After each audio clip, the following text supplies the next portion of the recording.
You like my spinning skills? I'm sure y'all do. Hope you guys are doing well. I'm wave meteorologist Brian Goode. Welcome to the blog today. It is 55 minutes after the hour on this Friday Eve. A lot going on. We're getting ready for, of course, Bourbon and Beyond. A lot of folks lining up for that. Let's see, the Clarkson Honeybee Festival is taking place, Honeyfest, down into Clarkson, Kentucky, Grayson County. So a lot of festivals, events, and everyone's in the mood for fall weather. But it is certainly going to be a summer type of setup. The challenge we're going to have, though, as I've alluded to in the setup to get to the blog update today, is that Sunday, I do think is the day that we need to watch. There could be some, I hate to say a forecast bust, but there is potential for a bust scenario on Sunday just because of the waviness of this front and the question we've got on moisture levels, which I'll try to explain coming up here in just a second. Okay, let's start off with a gorgeous view that we've got set up. I believe this is at the Highlands Festival grounds. This is, of course, getting ready for today.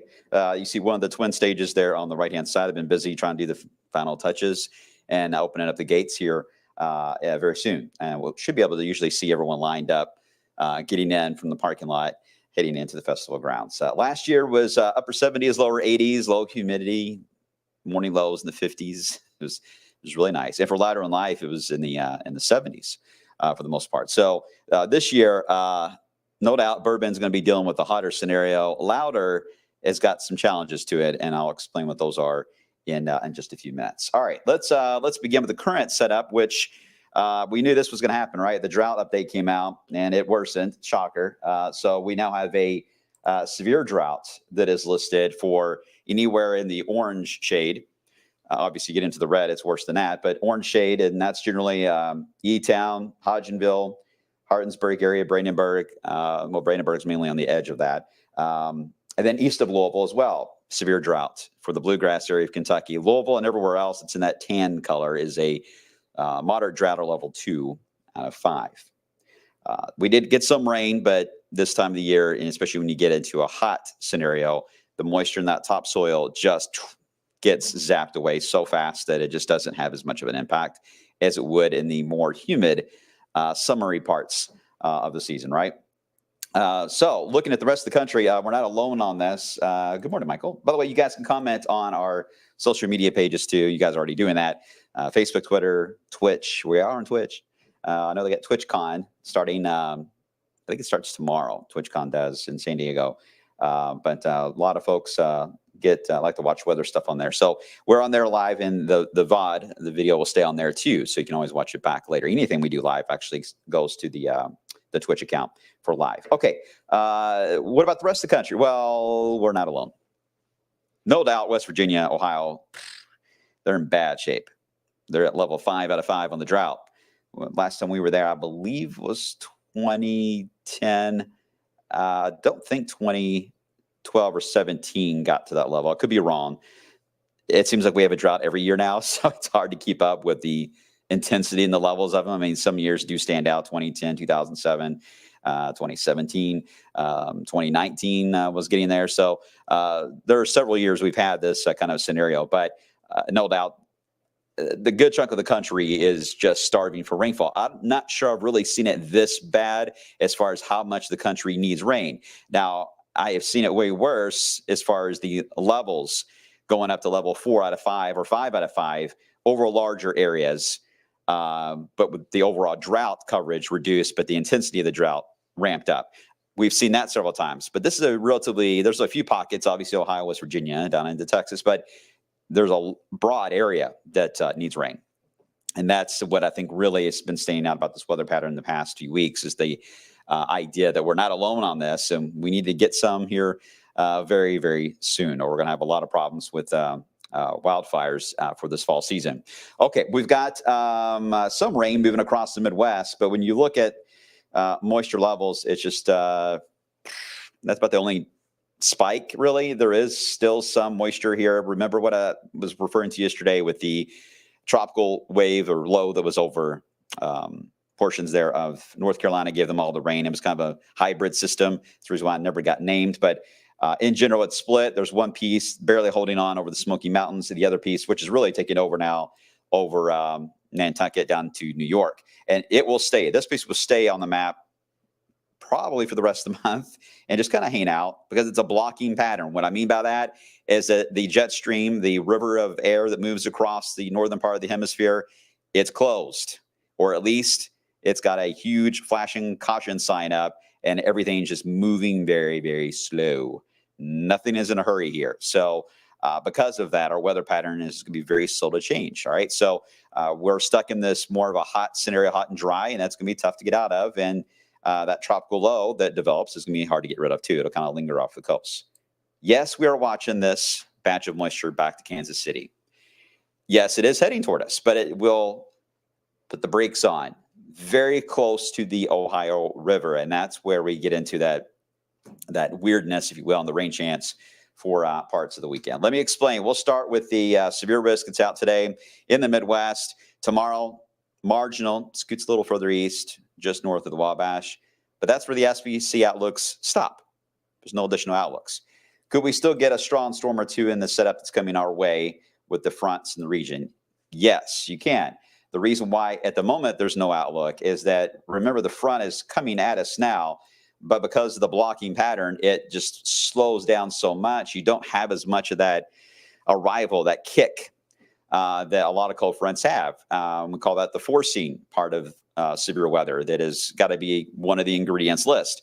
Well, the forcing part is going to be a little tougher to define. So therefore, the severe risk right now is a little questionable, not to mention the amount of moisture, too, that we'll have is a bit in question. So that's why there's no severe outlook beyond what we have here on Friday. But it wouldn't surprise me that we could get at least a marginal or something out of this front before it's all said and done. We'll take that one step at a time. Let's get you into the outlook here in the short term. Today, we hit 90 yesterday. I think we have a good chance to hit 90, maybe even above it, a couple degrees here in the city of Louisville. We'll see more of the scattered cumulus develop this afternoon, but in general, a decent amount of sun. All right, we get into your Friday morning. Tomorrow morning, here comes the front, kicking up showers and storms, charging at us. Sinks down in the area, but notice what happens to the rain by Friday afternoon. It just disintegrates, right? The area is just dry here, so we will likely get cloud cover tomorrow from it. We'll see how thick the clouds are. That may save us a degree or two on temperature for your Friday. I don't see right now us getting a storm chance. If there's anything that we will likely have is a low-end rain chance for Indiana when they first arrive. And then, of course, by the time any moisture gets to Kentucky, it's likely dried up. So we may have a low-end rain chance tomorrow for Indiana, but everywhere else should stay dry. All right, we get into later Saturday. The front is still here. It's a little more diffuse. It's not just a straight line on the weather map that you're seeing with the blue triangles. It's more diffuse. It's kind of, hanging out in general of the I-64 corridor this weekend. But that's a problem because with it just kind of hanging out, that puts us at risk to get at least a few storms that may develop, especially any that can develop into Missouri and Illinois, and then race along the front and impact part of the area. Some of the modeling says, no way, we don't have to worry about this. This is going to be too far north. We're fine. It's going to be hot and dry. Others bring the thunderstorms actually all the way down to Nashville and race them across southern Kentucky. There's still significant differences here.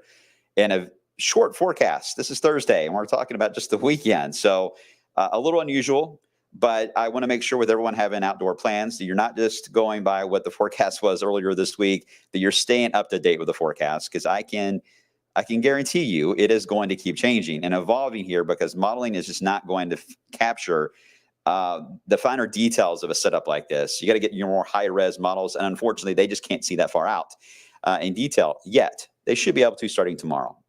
But we need that data, all right? We need that specifics to help us out as meteorologists to gauge which way the likely scenario will go. Otherwise, a lot of it is really just theory-based on the way these fronts are looking. But I can tell that when you get into the finer details of something like this, you're going to have to get high-res. So I don't see Saturday being a huge impact from this, but I am a little worried about Sunday.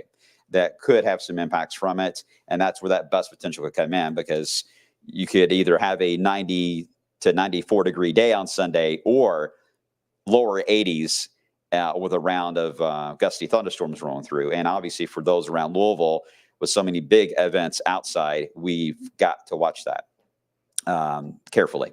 Let me show you what this is one of the Euro maps, and I'll get into some of the modeling here. But you can see there we are on Sunday, where that front is just right there. You know, that dip is just right into the I-64 corridor. No doubt, Indiana, Ohio, Illinois, I think I already said Illinois, but Missouri, those areas, much more prime to get clusters of thunderstorms to roll through. And now on opposite spectrum, our southern counties into Tennessee, your chances are quite low. But it's, of course, the I-64 corridor and north that just a little too close for comfort. But it's really only for part of Sunday. Because once we get into Sunday night and Monday, this front actually becomes a warm front and heads back north again. So there is a chance that Monday actually would be mainly quiet until we get the next system to roll in. This is really, I guess, the main front for next week that will arrive. The problem with that, again, it's a blocking pattern. We just don't know how fast this thing's going to move in. Will it move in fast and we cool down, or will it just take its sweet time? And I'm saying 3 to 4 days to move through. Could give us a daily rain chance. I mean, that would be a plus, and it would keep temperatures down because there'll be clouds around the front. So the speed of the front is still highly in question. So we don't know where to spike the rain chance early next week because there's so much disagreement on how fast it'll move through. And so we just have to be general. Right now, we're doing about 30% as a generalization for about a 3 to 4 day window until we get a better definition of a passage of the front itself moving through there. Okay, so a lot of questions on the next week setup, and then we get into the problems toward next weekend as we head into latter than life. And I'll show you that here in just a second with some of the modeling. Real quick though, let me make sure, is everyone good? Type 64 if you're good and you're understanding the complex scenario that I just described for the weekend. If you're not, let me know. And for some reason, I don't know why, but you guys are like really small font today.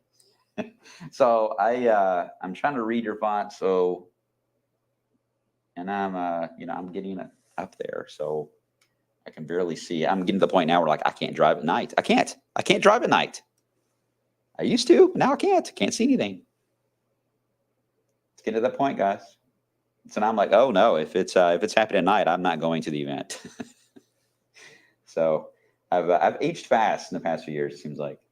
Carrie, what was your question here? Do you think the groundwater has anything to do with climate change? Putting ponds in the rain gardens and help reduce groundwater? That's a good question. I don't know if there's been enough data to know that, to be honest, Carrie. I haven't really looked at anything, so I don't want to speculate without knowing. But that is a good question about that. No doubt, a big part of climate change is not only CO2 levels in the atmosphere that are measured, and when we know they're there, but it's the amount of moisture that the globe has compared to what we had. That's still being looked at as well, because you change ocean patterns, you change moisture levels on the planet, you change in general the behavior of weather systems as well. A lot of this is indeed cyclical. I'm not trying to get into a whole climate change talk here, but it is cyclical, and there are things that enhance it more than others. But my stance on it, always on it, is there anything that we can do to just lessen our impact on what we do on Earth? And the answer is always yes. Of course we can. Why wouldn't we? Why would we say, yeah, let's just keep doing whatever we can and dirty up the planet? No. We should always care for an environment. You guys know I'm a big animal lover, and we got to take care of things, right? So you should always be in that mindset, whether we were going through a warming period of climate change or not. Always just keep that mindset. And we're hoping that as if we do that, then we can at least reduce the intensity of these cycles when the Earth does this. So, but anyway, that's a whole other discussion for another day. I don't know why I got into that one. Boy, social media is going to light up now, right? Okay, I think everyone's all right. If I missed your question, I am so sorry. I'll try to come back around to it. But I do want to show you guys at least some of the modeling for next week and the complexity of it all. All right, so let me show you. This is one of the model sites. A lot of you weather watchers know this. Let me try to get this set up for you all so you can see it a little easier, because I know the screen's probably hard to read, especially if you're watching on your smartphone, so I apologize. But let me show you, for example, this is the GFS model for next week. And I'm just going to take you through. You guys can see right here where my cursor is. There's Louisville, all right, in Wave Country.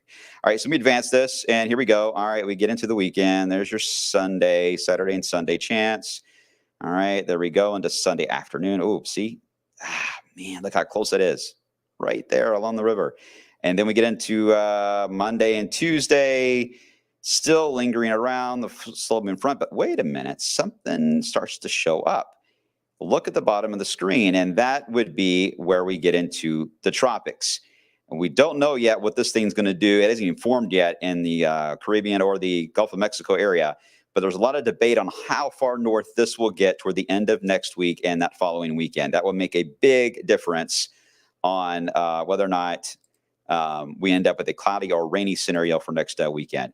Let me show you for example, let's say the Canadian. Let's go through that. The Canadian model for this weekend. All right, showers, storms, blah, blah, blah. There's Monday, Tuesday with the front slowly moving through your 3-day passage. But, yeah, okay. So that is a completely different idea, right? This is the Canadian saying that we're going to have a remnants of a hurricane that's going to move in with very heavy rain for next week, into next week and next weekend. Remember, GFS did not have anything like that. And for what it's worth, the Euro has nothing as well. Here's the Euro. I'll skip ahead. In the next week, front moves on by. Euro is dry. Nothing at all. It keeps the tropical system stuck down into areas of the Gulf of Mexico, and if anywhere, it would head nearly east into the Carolinas or Florida. So there is a lot of questions for the end of next week, and no doubt this tropical system, likely to be some type of a hurricane that forms near the Yucatan Peninsula, it already is getting big headlines, but it is going to be the catalyst of the long-term forecast because, as I've said several times, tropical systems, tropical cyclones are the heat engines of the planet, and you don't mess with them. They create such an imbalance when they form, and if the anomaly is right that something is going to form later next week, then that is going to throw off the weather pattern in general for certainly the eastern United States. Things get a little more complex. So confidence is already low as it is with this front issue on Sunday, but you get beyond early next week, confidence just absolutely tanks. Absolutely tanks. It's almost like a snow forecast for me is what it feels like.